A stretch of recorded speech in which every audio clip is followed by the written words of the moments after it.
Hi, Mr. Walsh. My name is Luna, and I am a nationally registered advanced EMT here in the state of New Mexico. I am also transgender. Throughout my career as an EMT, I have responded to, by conservative estimates, about 1,500 calls for service here in the state of New Mexico. I have treated more transgender people than I can count. Who will tell me that the support of the people in their lives makes a difference in their lives? And that's been my experience as well. My question for you is, despite all of these transgender people who tell me how great things are for them, I have never once treated somebody who told me that they regretted their transition. Never once. It hasn't happened. So where is this supposed epidemic of people regretting their transitions? Well, you could just ask them. Are you denying that they exist? I understand they exist. I haven't seen significant evidence of it to nearly the same extent as people who tell me they're happy with their transitions. Okay, that's fine. You personally haven't seen them. I have. I talk to them all the time, so I know that they're out there. I know they exist.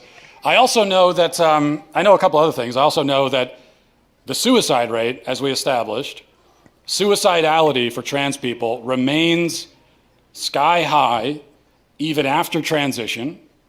And I went over in the talk why all of the explanations for that somebody on your side of the discussion might offer don't hold water, they don't work, which tells us that there's something else going on, and which tells us that there's still a deep despair there. So those people who identify as trans, then they transition, and then they kill themselves, which is a large number, they might not articulate, many of them may articulate this, but they might not articulate that they regret this. But even so, as they say, actions speak louder than words. And so it's pretty clear that there's something deeply wrong here. And it's also clear to me that if transition is supposed to make trans people happier, on a large scale, it's not working. And when you've got suicidality, rate of 50% or more, that tells me that this plan for making this group of people who are 50% suicidal isn't working. I mean, if that's not enough to convince you, I don't know what else to tell you. And one other final point that I'll make as well, because we've all these questions, and I appreciate the questions. I appreciate that you guys at least are coming up to talk to me. In most schools, they won't even do that. So I appreciate that. But all of these questions are about, well, this trans person says that they're happy. I say that I'm happy. Even if I were to concede that there may be some trans people who feel like they're happy, I think even then they're lying to themselves and there's a deeper despair there, which is what led them to reject themselves in the first place. But we could put that entirely to the side, because what I'd like to do is get back to the question of, is it true, okay? It might make a man, maybe there's a man out there who feels happier if we affirm him as a woman. Is it true though? Is it actually true? And I would say that the truth matters first before we get to the emotional questions. So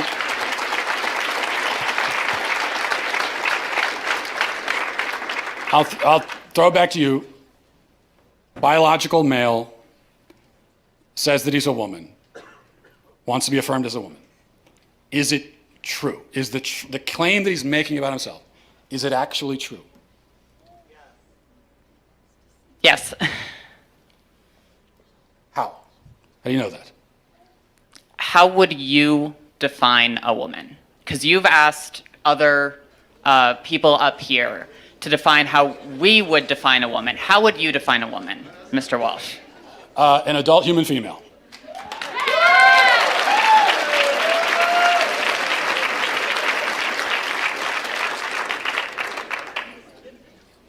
And how doesn't a transgender woman fit that definition? Female. Because they're not female. They have, you said that you are a biological male, correct?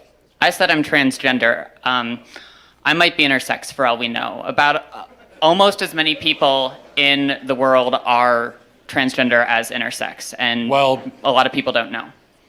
Well, but that's a different conversation. Intersex, that's a genetic anomaly, that's a medical condition. So that's a completely different conversation. That's also that's not a third gender. That's a genetic anomaly that occurs within the sex binary of male and female.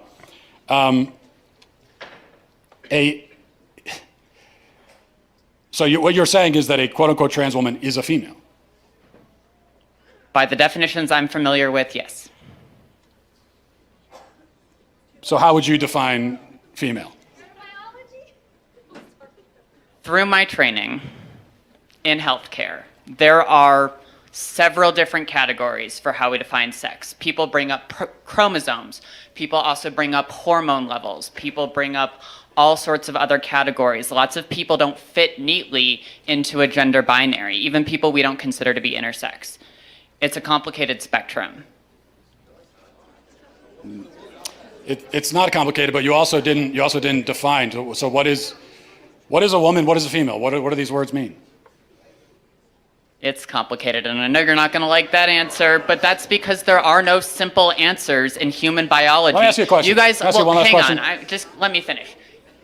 You guys like to bring up high school level biology classes a lot. I get that a lot, but people who go on to more complicated biology classes will talk about sex as a spectrum. It's not. It's not. Well, biological researchers would disagree with you. Well, then they're full of shit, the ones that would say that.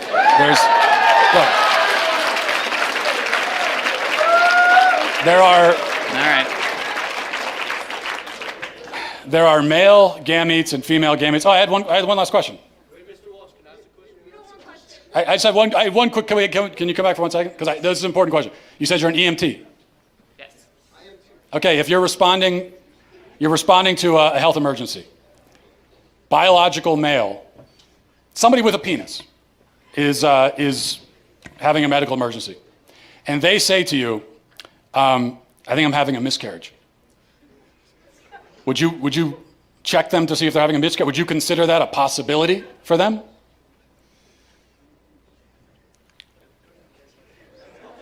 Look.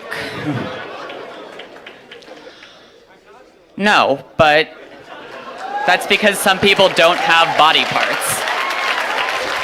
Doesn't mean they're not a woman. Okay. Sounds like we've established there are some people who, in principle, can get pregnant, and there are some people who can't. So there's two categories, otherwise known as binary. Lots of women can't get pregnant either. Yeah, but they're still of the nature to get pregnant. The only But reason they can't get pregnant. Yes, but truth matters, right? It does. That's what I'm trying to explain to you. Truth matters, and they can't get pregnant. That's the truth. So how are they still women? Because they are for the same reason that I can rightly say that human beings have two legs. And if a person is born with only one leg, that doesn't call into question the statement that human beings have two legs, okay? A person being born with one leg doesn't mean that now legs are on a spectrum and we can't say anything at all about how many legs a person has. Who knows? They could be a centipede. You know, they could have 100 legs. No, we know human beings have two legs. If a human is born without two legs, something went wrong. They were supposed to have that second leg. Something went wrong. If you meet a person on the street who only has one leg, maybe they had an accident. Maybe they were in war. Maybe something, maybe they were in a car accident. Maybe they had cancer. A leg was cut off. But you know that something went wrong because by their nature, they're supposed to have two legs. Same thing for a woman. A woman by her nature can get pregnant. A man by his nature never can. So if you meet a woman of childbearing age, say she's 28 years old, and she can't get pregnant, you know automatically that something has gone wrong. And she can go to the doctor and find out what that thing is, even if they can't fix it. So that proves that women by their nature can get pregnant because the simple fact that she can't shows you that there's something wrong. This is what is known as the exception that proves the rule. Whereas if a male with a penis can't get pregnant, no doctor on earth is going to run tests to see what's wrong with him. Because they already know it's that he's a male, and there's only male and female, those who can get pregnant and those who can't. So, that's it.